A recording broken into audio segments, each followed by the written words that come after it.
With conventions and trade shows shut down this year, Microsoft has brought game experiences into the home, with its Summer Games Fest demo event, dropping more than 70 demos for fans to check out.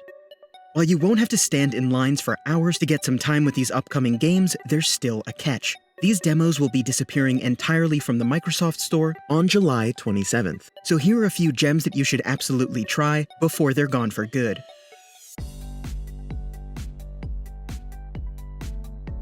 This early look at Skatebird is limited to one stage, but you can still free skate to your heart's content. It offers limited challenges, such as helping this bird out by collecting strategically placed letters within a certain time limit. You'll also get a feel for the controls, which are simple to learn but hard to master, and skew towards the arcadey feel of Tony Hawk, rather than the thumbstick-focused controls of, say, Skate. For some great bird puns and a lighthearted and casual skating experience, make sure to check this one out. Panpoo can easily be described as whacked-out Bomberman-style action. The demo features a limited story mode culminating in a simple boss battle that can turn tense if you're not careful. However, the real fun lies in a free-for-all mode in which you face off against 3 other AI enemies or friends in Bomberman-style levels to see who's the last standing. I was drawn to its rather interesting art style, and the music's great too. Its simple mechanics reveal a little more depth once you get timing and maneuvering down as well. Haven is a sci-fi adventure about 2 lovers lost among the stars while on the run from an entity known as the Apiary. Its colorful art style immediately drew my eye, and I fell in love with the overall design of everything from your ship to the interesting alien creatures that you get to meet, and yes, you can pet them. Its movement system, while called gliding in-game, feels more like flying, and you can enter this sort of flow state as you breeze along glowing trails, harvesting an element known as, well, flow. There are even some moments reminiscent of Gravity Rush. Haven has an interesting team-based combat system, as you can swap between playing either character at will or coordinate for more powerful attacks. The voice acting and music are exemplary, and it's worth noting that this is the longest demo I tried.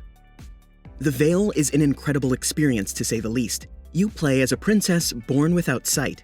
The visuals of this game, as a result, are incredibly sparse, so it's the masterfully designed audio and gameplay mechanics that make it shine. Very early on, the demo teaches you how to identify the sounds of combat, allowing you to anticipate the direction of your assailant's attacks and strike them first. Listen for sounds that lead into my swing, my armor, the shift of my weight, and swing the second you hear it. Okay. Very good. I found myself actually playing with my eyes closed in order to focus more readily on the sound. There are even segments where you navigate the in-game landscape using only sound cues. And this isn't a gimmick that ends at gameplay, as all the menus are fully narrated with clear instructions for navigation. With the core experience so focused on sound, it's worth noting that the voice acting is top-notch as well. Tesla Force is a roguelite top-down shooter that features short, simple missions and interesting weapons and power-ups. When you're not juggling various weapons and abilities, you're mowing down masses of Lovecraftian horrors in an overpowered mech suit.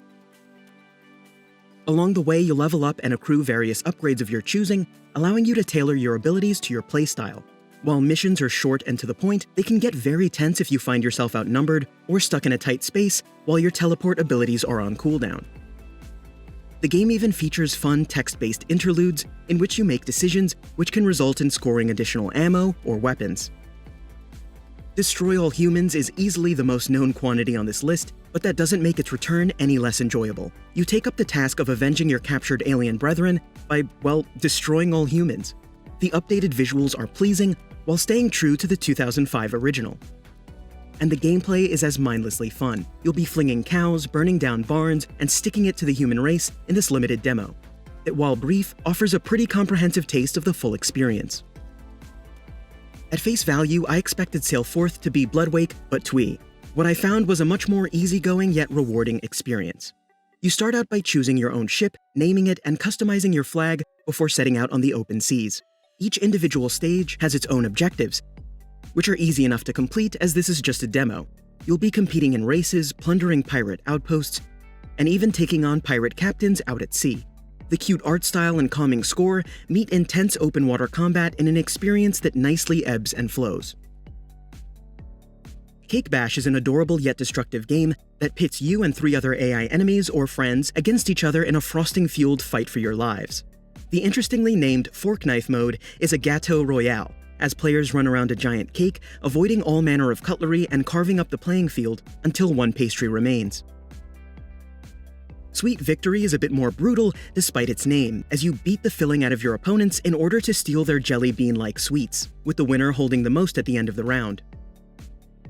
Other modes are a bit more relaxed, such as the Campfire mode, which is essentially a game of chicken to see which players can get their marshmallow a perfect golden brown, getting more points for an expertly roasted marshmallow, but zilch for a burnt one. Kung Fu Kickball is more kung fu than kickball. You jump about stages in an attempt to hit your opponent's bell, more or less a soccer net, with a ball. The controls are simple, consisting of only a jump, a kick, and a warp dash.